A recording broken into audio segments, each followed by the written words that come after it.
How to add another email account to Gmail app. So first of all, open your Gmail just like this, and then from here what you're going to do is simply tap on the profile icon on the top right corner right here, then tap on add another account. So after doing that, simply tap on Google just like this. So after doing that, here you'll need to select the platform that your email account is.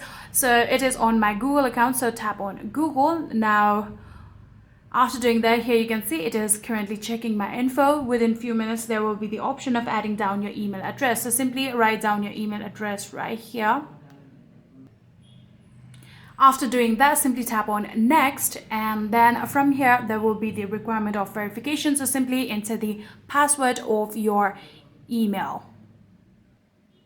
So after entering the password, simply tap on next, and just like this you will be verified from your account. And then after that, you'll need to agree to all of the terms and conditions of Google services.